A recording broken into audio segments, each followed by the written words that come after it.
For years, the deep northern woods of Minnesota have whispered stories that most people never hear. Vast stretches of forest roll outward from the Chippewa National Forest toward the Canadian border, dense, remote, and largely untouched. It's a place where sound carries strangely, where darkness settles early, and where even seasoned outdoorsmen admit that something about the land feels different. In this Sasquatch Theory documentary interview, I sit down with Chris, a close friend and lifelong outdoorsman who believes those woods are home to something intelligent, elusive, and profoundly unsettling. Chris first appeared on Sasquatch Theory 6 years ago, hesitant but determined to share what he had experienced. At the time, he wasn't chasing legends or searching for fame. He was trying to understand events that had followed him for years, events that challenged his understanding of wildlife, human psychology, and the natural world itself. Since then, his experiences have only deepened, becoming more complex, more emotional, and more difficult to dismiss. One of the earliest encounters Chris described remains one of the most chilling accounts ever shared on the channel. Late at night, deep in the woods, he began hearing vocalizations unlike anything he had encountered before. He called it a symphony of primates. Multiple voices overlapped, rose, and fell in ways that defied logic. One sound in particular stood out, so layered and powerful that it seemed impossible for a single creature to produce. It carried the illusion of 10 beings speaking at once, harmonizing, shifting pitch, and projecting immense force through the forest. These weren't random noises or animal calls. They were structured, intentional, and deeply unsettling. As Chris explains in this interview, the fear didn't come from the volume alone. It came from the intelligence behind it. The sounds felt directed, almost probing, as if something unseen was testing boundaries. He recalls standing frozen, heart pounding, realizing that whatever was making those vocalizations knew exactly where he was. Over the years, the activity escalated.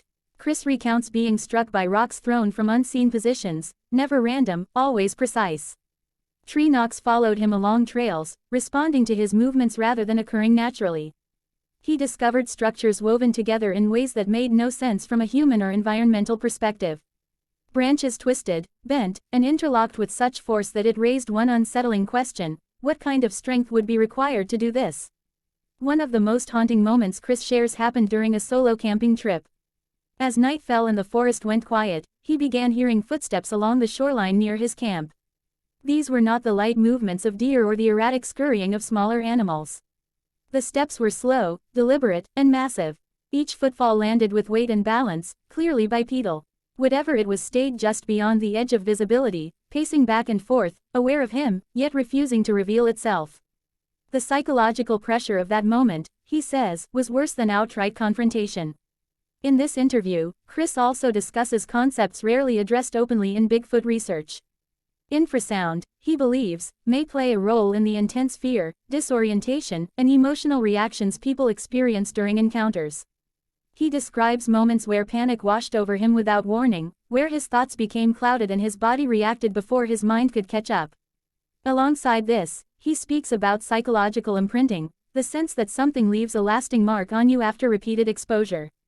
Even years later, certain sounds, locations, or smells can trigger the same visceral response. Our recent expedition together brought many of these theories into sharper focus. While documenting activity in the area, strange events unfolded that echoed Chris's earlier experiences. Sounds appeared to respond to our presence. The forest seemed to close in, amplifying every movement and breath. Chris recounts moments where emotions surged unexpectedly: fear, sadness, awe, feelings that felt external, as if influenced rather than self-generated. What makes this interview especially compelling is not just the phenomena, but the man describing it. Chris is grounded, practical, and deeply familiar with wilderness survival. He knows the difference between imagination and experience. He understands animal behavior, weather patterns, and the tricks the forest can play on the mind. And yet, after years of exposure, he remains convinced that something intelligent inhabits these woods, something capable of communication, strategy, and psychological impact. This documentary interview offers a rare first-hand look into what many consider one of the most active Bigfoot regions in North America. It doesn't ask viewers to blindly believe. Instead, it invites them to listen to the experiences, the consistency, and the emotional weight carried by someone who has lived with these encounters for years. Whether you approach the subject with belief, skepticism, or curiosity, Chris's story leaves an impression that lingers long after the screen goes dark. In the end, this isn't just about Sasquatch.